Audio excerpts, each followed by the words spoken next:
Hey everybody, Brett from AstartesGaming here, back with part 4 of our Crusader Kings 2 Elder Kings mod Windhelm Let's Play. And so the last couple episodes we've been doing quite a bit of conquering. As you can see, we are probably the largest faction in Skyrim,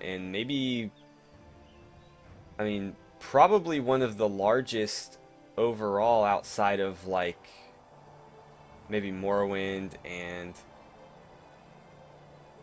Nibene? I don't know how to pronounce that. There are a couple large kingdoms, but we are definitely one of the bigger factions in Tamriel right now. So I'd say maybe we're probably about like a fifth of the way to conquering Skyrim. Maybe a fifth or a sixth, roughly. Anywho, let's get the clock running here, and we should be able to start making moves on some of the other factions here. I really wish that we were able to borrow that away from Hafingar without declaring war on them. So let's get this going. Somebody appointed us Master of the Hunt. And let's see, we improved our intrigue, so let's go ahead and choose a new ambition. And, oh, what happened here? Marshal Codrear told me about his ideas. I couldn't really understand what he was talking about, but he was adamant in his belief that it would improve the military. If we adopt them, it will cost us 2.3 gold, but we will gain 25 military tech. 2 gold for 25 military tech, that seems worth it to me. Paragon of Virtue, we're not quite, well, we're nowhere close actually. Prestigious, we're actually not very far off that one. But let's improve our learning first. I think we'll have time. And it looks like that got approved. That's good. We'll need to start working toward medium here. Maximum levies would be nice. I don't know if I want to upset everybody though, because that lowered everyone's opinion slightly. Reduce crown levies in Eastmarch faction. Oops. I'd like to see who is in charge of that. Let's see.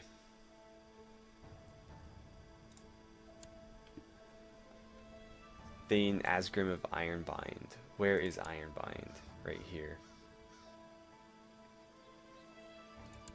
So what can I do to appease you? I can send you a gift of 20 gold. I can maybe give him a minor title.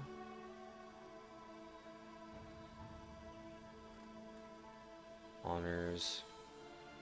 Let's give him an honor.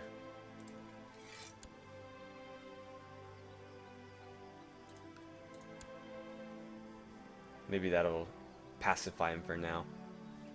How are we doing in Anselvund? Can we declare war again yet? Okay, looks like Whiterun has declared war on me. Let's go ahead and pause there. And we will see just how many troops they can muster. I'm sure they have plenty of cash for mercenaries too. But we'll need to reinforce Grey Winter pretty quickly. I don't want them getting caught up in the battle while they're all on their own, so we'll back them off to Winterwind. And then I don't want my retinue getting involved in this either. There we go. Let's merge these guys. Let's see. Hedvild, the hero of Sarthal. My lord, there are strange tidings from the province of Sarthal. As our country suffers under the strain of war, a young woman has come forward and declared that the Aedra has spoken to her and instructed her to deliver us from enemies of our land. She wears armor, wields a sword, and rides with the soldiers. Her name is Hedvild, and she is said to be approaching your court at this very moment to offer her services to you as a leader in the war. Surely it's an absurd notion that a young peasant woman should take the role of marshal or general of the king's armies. Let's see. Wow, she is really, really good. Is she just added to my court, apparently? Yeah.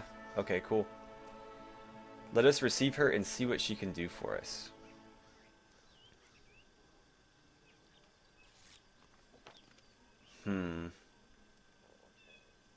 Hedvild the Shezarine. Interesting, so she is an aspect of shore, apparently. Shezarine means that the person is like an embodiment of one of the gods, in this case, shore. Claims that she would be a better chancellor than Queen Victoria. Petitions that she should be given. Honestly, she would be, but she would also be a very, very good marshal. So, God, where is she getting these traits from? Anywho, I think we'll make her marshal.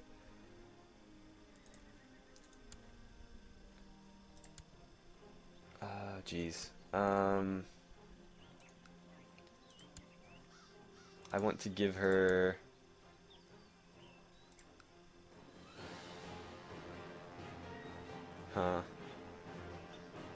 Let's give her an honorary title. Master at Arms, highly skilled martial individual who assists the realm's marshal with physical training and organization of the realm's soldiery. Well,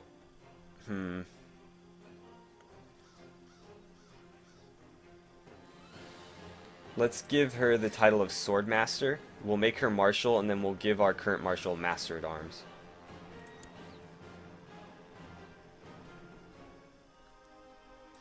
Because I don't want to upset this guy, but she is significantly better.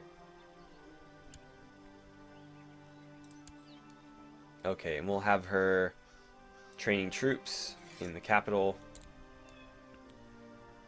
And then we will go to our court and find... Well, he's technically not in our court because he's the mayor. He's the mayor of Winter War. Nope, that's not him. I think he's the mayor of the actual city. Yeah, that's him. So I will make him... let's see... Maybe Master of the Horse instead. Because Master at Arms disappeared. So... Let's see... Yeah, we'll make him Master of the Horse. That should improve his opinion of me a little bit. And she is Swordmaster.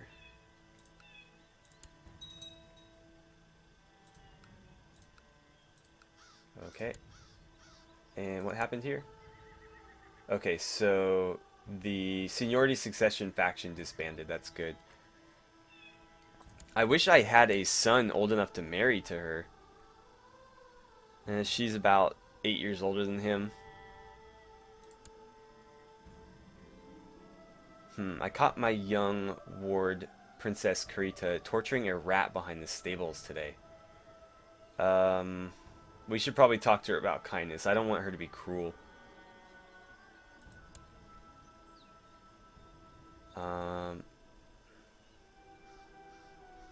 That's not really going to do anything. 40% chance she loses it. I think I'm going to go with that one. It doesn't seem to... Well, we lost the trait Cruel, apparently. So that's good.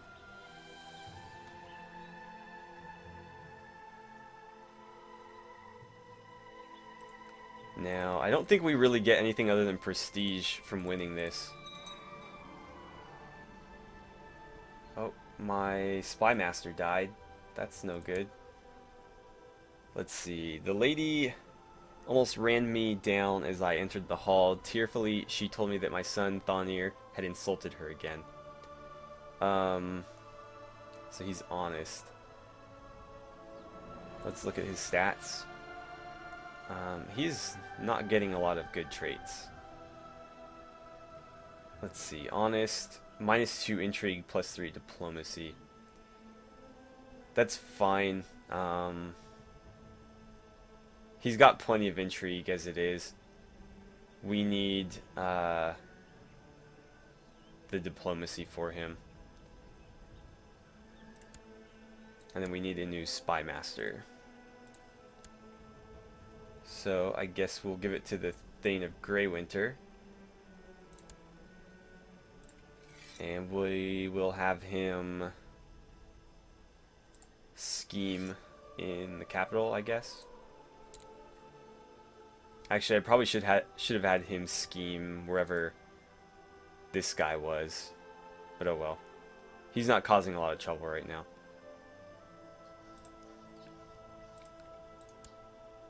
Let's see, we've got about 700 with more on the way. Let's see, my king, the lords of the realm complain. They think it is most unfitting and strange that a young maid of low birth is allowed such a prominent position when there are noble lords of plenty who are much more well prepared and competent to lead your armies. Some of them are asking if you are doing this deliberately to insult them. There is also the issue of her claiming to be personally sent by the 8 divines. It sounds rather heretical.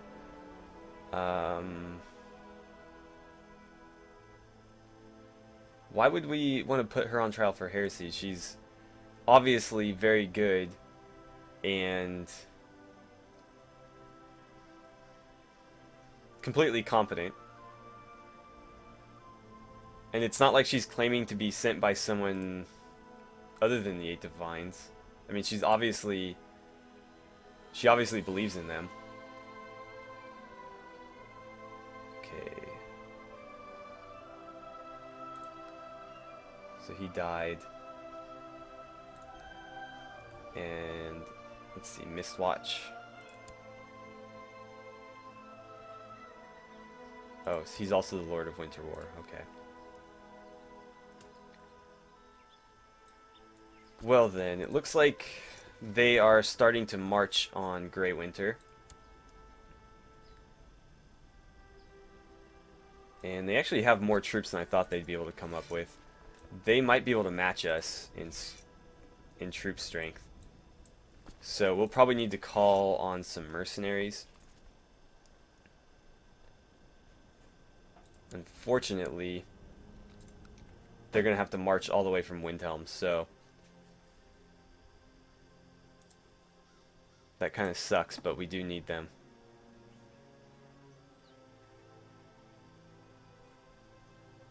I think 60 gold is going to be enough. Let's see. What's the difference between these two? They have more troops. Are they lesser troops or something? No. They have the same troop types, just more of them. Oh, man. Somebody's already got them hired. Let's see.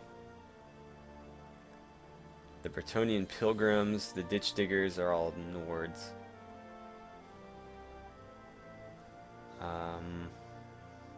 Can hire some Ashlanders. Or these guys look like Nords. Yeah. We'll hire them. And we'll have them start marching. That should put us over the top. Unfortunately, they're probably going to take Greywinter before we can get there.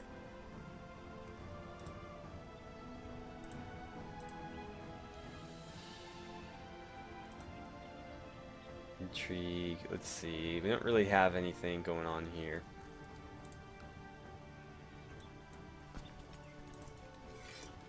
Looks like we have them beat by 2 men. Okay. Hedvild and the King. One evening at court, Hedvild approaches you and asks to speak with you in private. You agree, and the both of you sit down for a talk in your chambers. Hedvild speaks to you of her visions of the divines and her quest to save the country from the enemy. She speaks with passion. Her simple honesty and forceful zeal become both coming across as she looks you in the eyes. She declares her fierce loyalty and love for you as the chosen king. You are quite impressed by her passion, intelligence, sincerity. Let's see, gain 30 favor. And we gain the trait Zealous.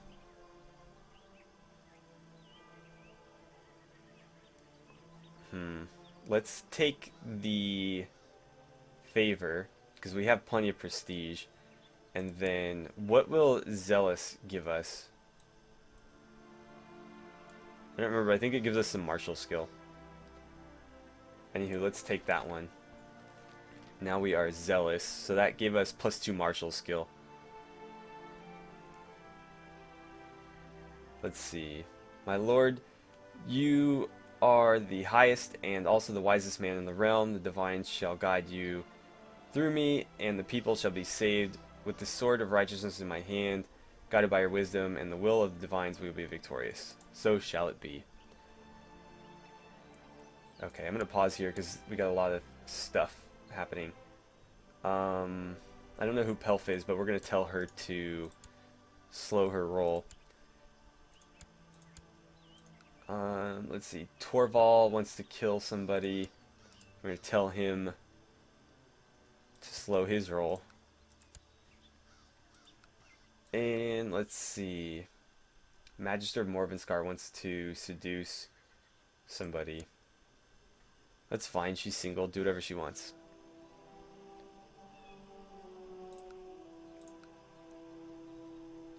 Okay, so let's get that rolling again.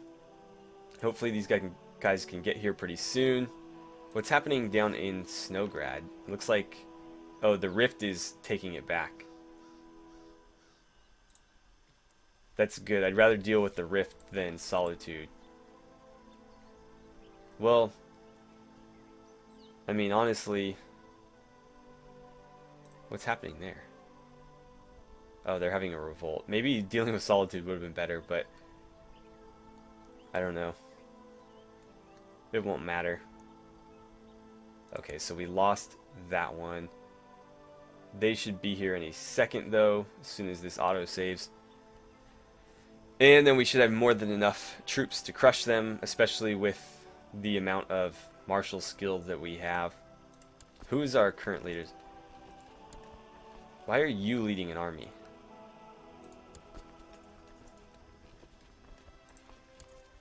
Let's see. Who's the marshal commanding right now? Let's see, my liege. Since I arrived... Oh, okay. We get levy reinforcements. Now, I need to figure out what's going on with this.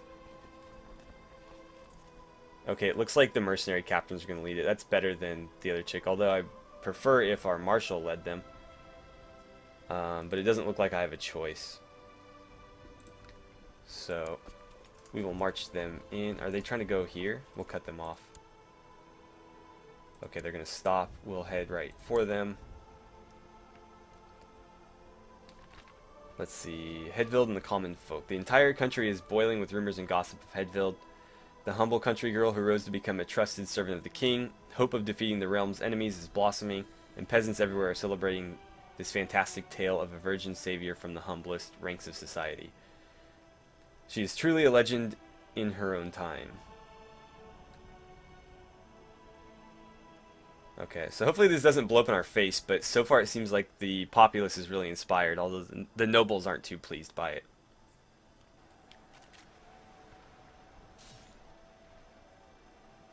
Okay, let's see. It looks like we're slowly starting to win here, although it's costing us more troops than I thought it would. There we go. So Whiterun is effectively crushed. We'll follow them back. Crush them again, and then we'll just maybe siege one or two of these and we should be okay. Unfortunately, we're gonna get a truce, and so we won't be able to immediately declare war back on them and take some of their land. Oh, they've got another army there, but we should be able to deal with them pretty easily. Okay, they're gonna stay in the capital. Okay, so Hedvild's requesting an audience. has come before you asking to speak to you at the council. She says that the military establishment seems trapped in old doctrines and that the commanders would benefit from more offensive thinking as well as more religious schooling, of course. There's grumbling from some of the assembled nobles at her speech. 50 military tech, wow.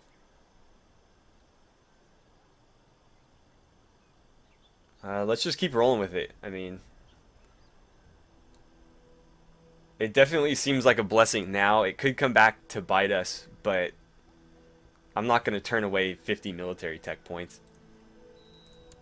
Speaking of which, yeah, I was going to say we probably have a lot of options here. I'm going to take the heavy infantry because as Nords, I imagine they're probably very infantry heavy, and so we'd probably be better off with some better heavy infantry. And siege equipment would be probably the next choice. How far off are we actually? Pretty far off.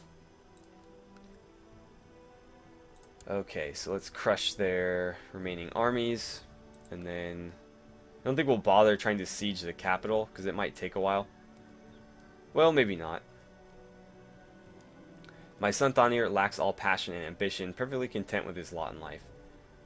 That will not do.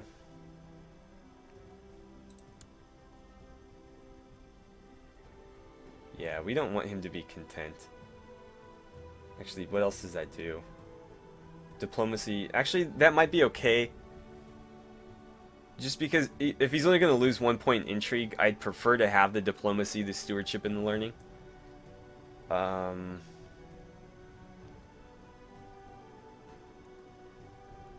I guess let's take it. It's worth it. Especially since, I mean, he's already king. It's not like he needs to rise through the ranks. Okay, so we are victorious. Let's follow them and crush them. And then we'll just siege like 1 or 2 of the cities, and we should be all done. Although I do need to disband those mercenaries fairly soon, because it's starting to cut into the budget here. Let's see, I'd like to get to medium here. Okay. Let's see, they're gonna go cause trouble, but I don't feel like chasing them. Let's see. Your Magister Vidkun approaches you one morning for a candid conversation. My lord, there is much displeasure among the clergy at the elevation of this young woman, Hedvild. The things she says are considered heretical by some in the Holy Church, and others, frankly, see their positions threatened by one of such low birth and meager schooling gaining so much prestige. I would advise you to consider whether it is worth protecting this young lass at so great a potential cost. I don't feel like putting her... I'm going to stick by her. I don't feel like throwing her in jail is a good idea. We'll stand by her. She's like the main character of a video game, and we're like the king who either becomes like the bad guy for throwing the the hero of the game in jail, or the good guy who supports you when everyone else doesn't. So, assuming she is who we think she is, we're gonna stand by her. And we really don't have any reason to disbelieve her. Her stats obviously are what they are, and it's not like she has like hidden stats. I don't think that is possible in this game. So, I mean, she is what she is, and she's a very competent leader, very competent all-around character, excuse me, and she's also very loyal to us, so there's really no reason for us to mistrust her. We should probably consider giving her some kind of title. But what, I'm not sure. I guess we could make her like a Thane of something. Let's see. These are unusual times. Hedvild's influence is felt all around wherever you go. There is a surge in religiosity. I don't know that that's a word. At least not anymore. Among the commoners who see her as a national savior and almost a hero. Among the nobles, many are charmed by her pious innocence and energetic zeal, in spite of most of them also viewing her as a dangerous upstart. Meanwhile, the clergy is divided, some seeing a heretic and others a saint. We should all try to be more like her. We just gained like a ton of favor, which is awesome.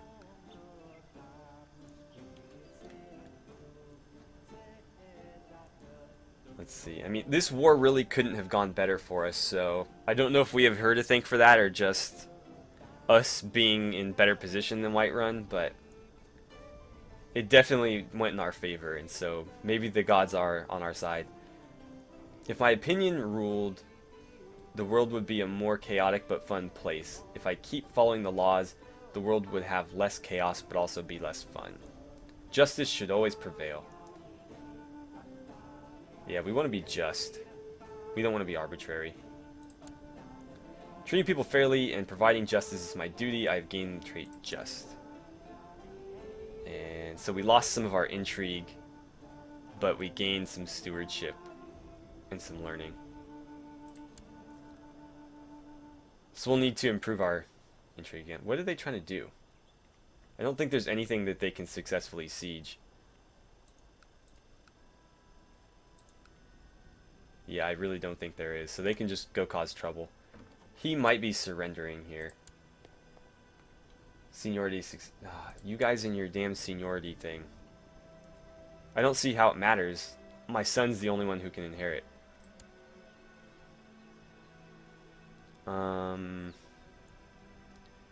give him a title or something.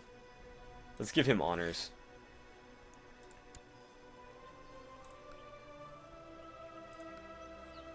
And, okay, let's see. We surrender under these terms. He loses 200 prestige, he pays us 80 gold, and we gain 100 prestige. Well, if they're going to surrender already, I'll take it. Okay, and let's go ahead and march back here, and then we'll disband our army. Let's see, 3 titles can be created. The Duchy of Morvenskar, which I can't afford. The titular Duchy of Greywinter, because we don't have the full duchy yet. So yeah, it wouldn't really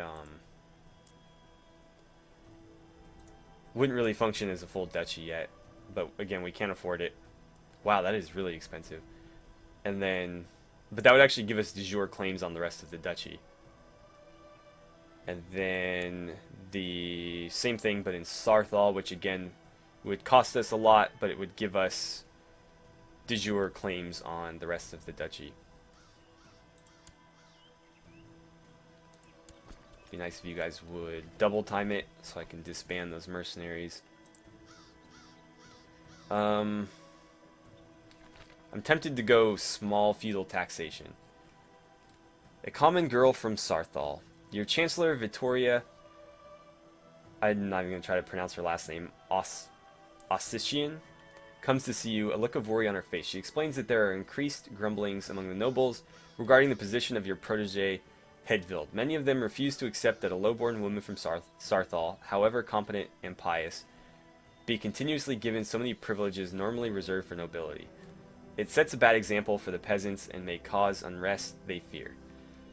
There have also been numerous incidents of perceived insults and scandals of protocol between Hedvild and various prestigious army commanders. It seems many nobles feel they have suffered her too long, and some still entertain the idea of demanding her arrest for trial and heresy.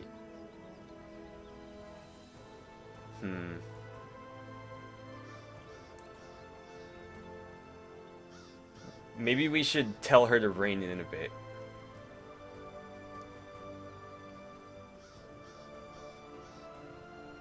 Or we could knight her, that would be cool.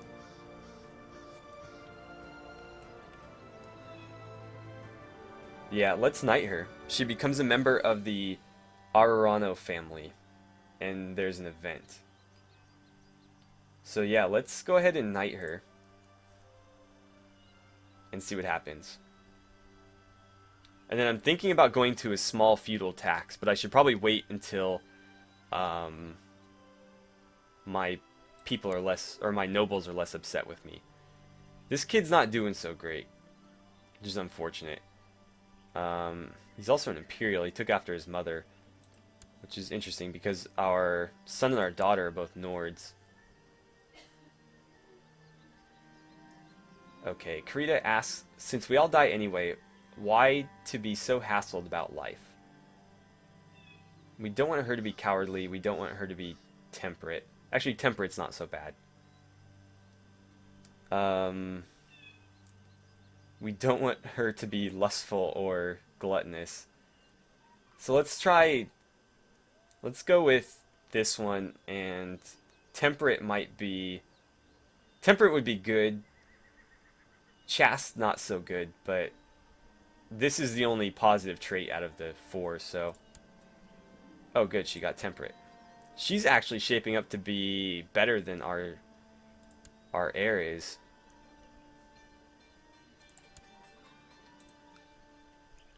Okay, let's disband these guys. And I wonder how we're doing on time. I should probably take a look. So I will go ahead and pause, and I'm going to Alt-Tab out and take a look, and I'll be right back. Okay, we're back, and we are actually very much out of time. I kind of lost track because we had so much stuff going on this episode.